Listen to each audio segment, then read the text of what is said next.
Aloha, beloved souls. Namaste. Today I'm going to share with you one of the ways in which I help to heal my back and my neck and my spine. About 20 years ago, when I was in my early 30s, which now you know my age, that's okay, I woke up in the middle of the night with the most excruciating back pain I ever had, and I did 12 hours of back labor with my daughter.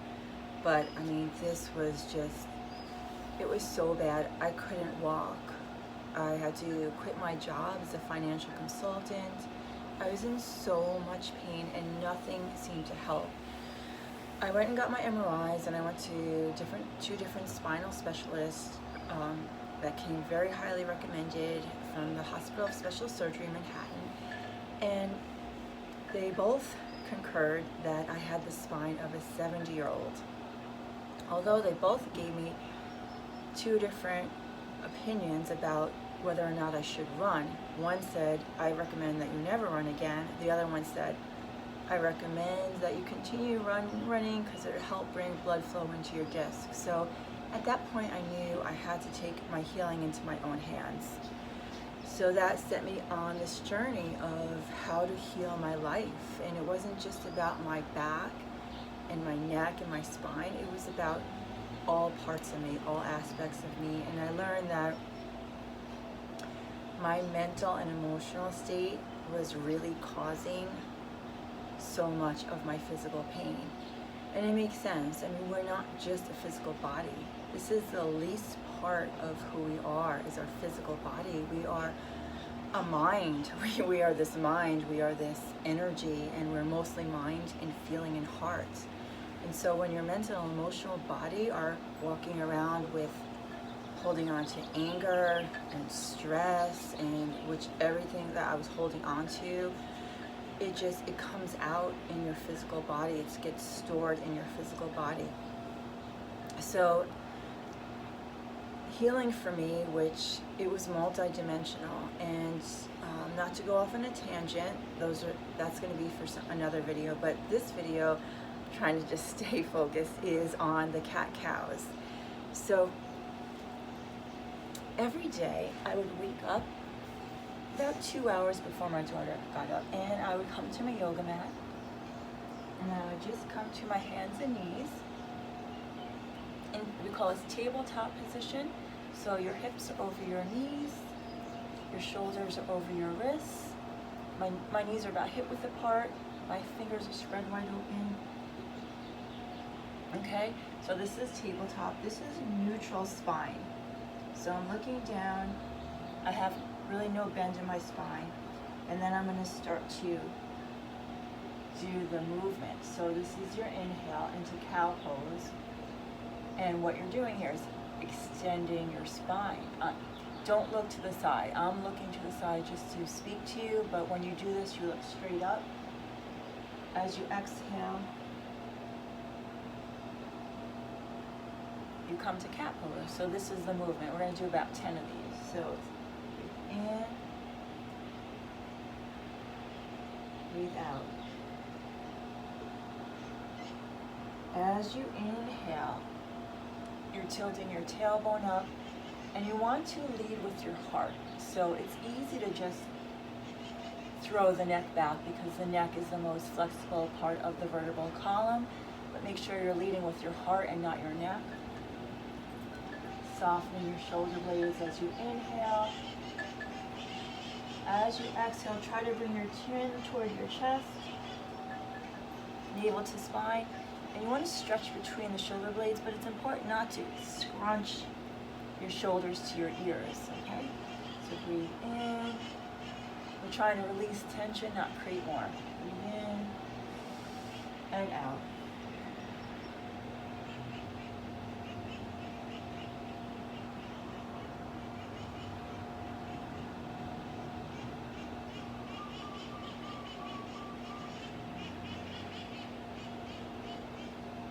Okay, the second movement is lateral movement. So you need to do flexion and extension for the vertebrae in the spine and lateral side to side.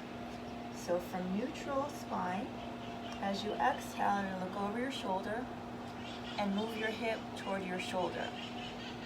Like you're making the letter C with your spine. Inhale, center. Exhale. Inhale.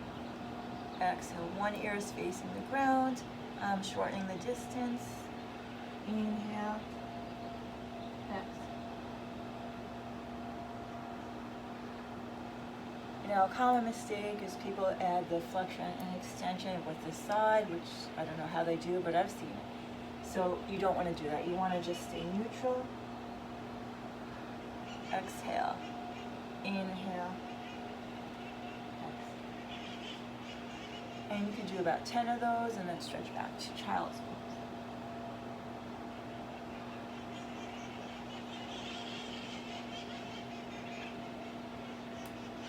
You might be thinking, that's it? That's all you did? Well, it wasn't it, because this was my meditation. I was moving with intention, with focus, and my breath. I was 100% in my body.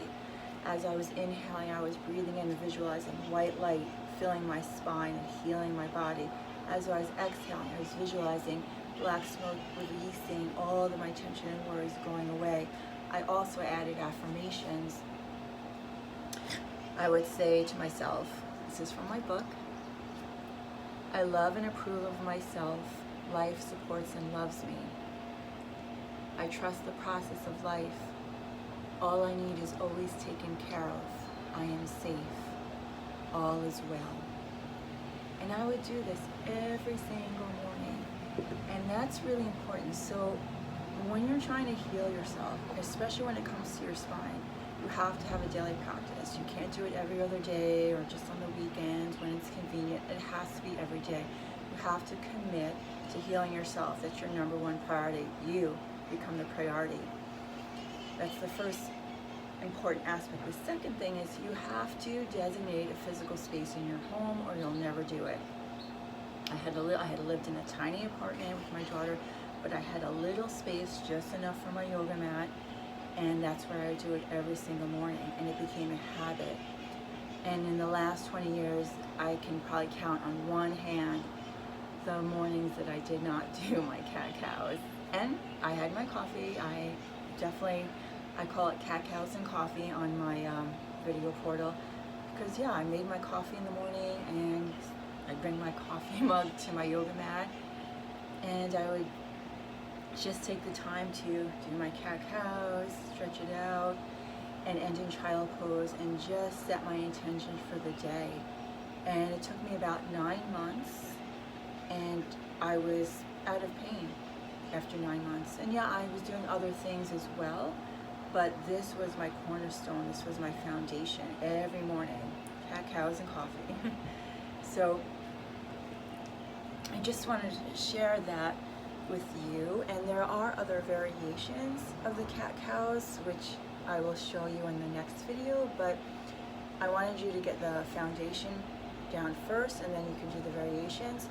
The breathing is key. Again, so with every movement there's a breath. You're inhaling into your extension to cow, you're exhaling as you round under. So it's always inhale, open, exhale. And when you do your side to sides, you're always exhaling on the twist. That's just a general rule of thumb. And you must take that inhale, okay? I see a lot of people just move through these really fast mechanically. That's not going to do anything, okay? You have to use this time as your moving meditation. Bring your mind into your body, bring your feeling, your heart, the power of your visualization into your physical body, and it's amazing how much better you're going to feel. So please let me know if you've done these, and if you have any feedback. I'd love to hear from you, and look for the next video on some cat-cows and some variations. I'm going to add on a couple more things to just help you along your way in your healing journey. Thanks for tuning in. From my heart to yours, happy healing. Aloha.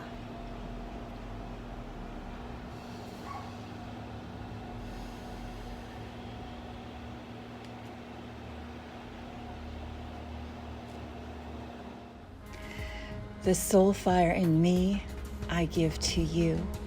Aho. To learn more about my offerings, visit my website at igniteyoursoulfire.com. Please subscribe to my channel and comment below, my soul family. Thank you for being here on our precious planet Gaia at this time. Your light matters. You matter. You make a difference in the world by just being you. Ahuiho, until our hearts meet again. You are loved.